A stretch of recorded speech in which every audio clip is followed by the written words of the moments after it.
The focus of this lesson is going to be on utilizing joins. We'll start off by talking a bit about how joins are going to happen and why you need to join data, and then we'll take a look at the join types that we have available to us and how to use them. Joins in T-SQL are typically going to be done on the from line. But before we get into anything else, the real big question becomes, well, why do we have to do joins and how are we actually going to perform our joins? Well, as it turns out, basically every database that we ever work with is going to have its data split up into multiple tables. And there's a lot of different reasons for this, that it's going to help maintain data integrity, it's going to help save storage space, it's going to make editing data faster, and it's also going to make my queries more flexible because I can start to look for relationships between tables that didn't necessarily exist or were necessarily thought of when we created the database. Every database that you're going to be working with has got multiple tables. Every database that you're going to be working with is going to need that data to be joined together in order for it to actually make sense. So for example, I'm going to have one table that's got my orders. I'm going to have another table that's got my customers. The question then becomes, all right, well, how do we actually bring all of that together? And that's exactly what joins are going to do for us. So that way we can make our data more human readable. So rather than just simply seeing contact ID, I can actually see the person's first and last name. The way that joins work is we're going to have two separate tables, and those tables are going to be brought together by creating a seam.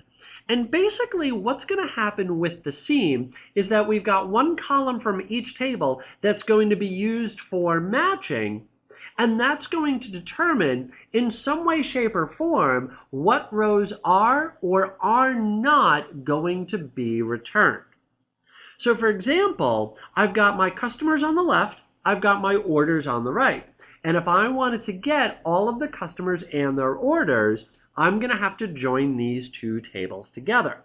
I'm going to have to choose one column that's going to be the seam. And obviously, of course, the column that I would want to use is customer ID. That you'll notice over in customers that we've got our customer ID.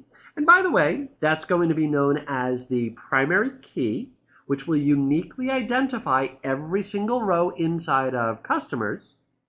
And then over there on my orders table, I've got, once again, customer ID.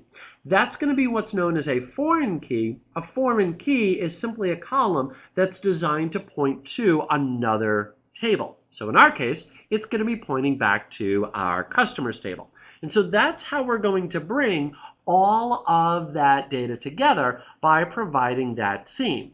So behind the scenes, it's going to wind up matching up. So it would see 42 for Christopher, and it would see the two entries for two orders of 42 over on the right-hand side. Then it would see the 43 for Karn, and then that's going to match up over on the right side. It's going to see the 44 for Susan. It's going to match that up on the right side. And then Dave and Brian, well, sorry guys, you guys are going to be left out.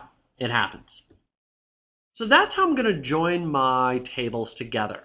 Now, one big thing to note here is that we can join multiple tables. And in fact, it's quite common to join multiple tables together in order to get any form of information. That if you take a look at most common databases, you may have to join together 4, 5, 6, 7 tables just to get the information that you're looking for.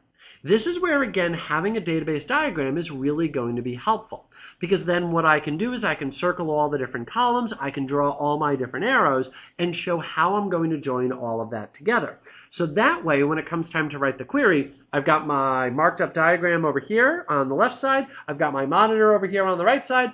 All I have to do is just simply start typing.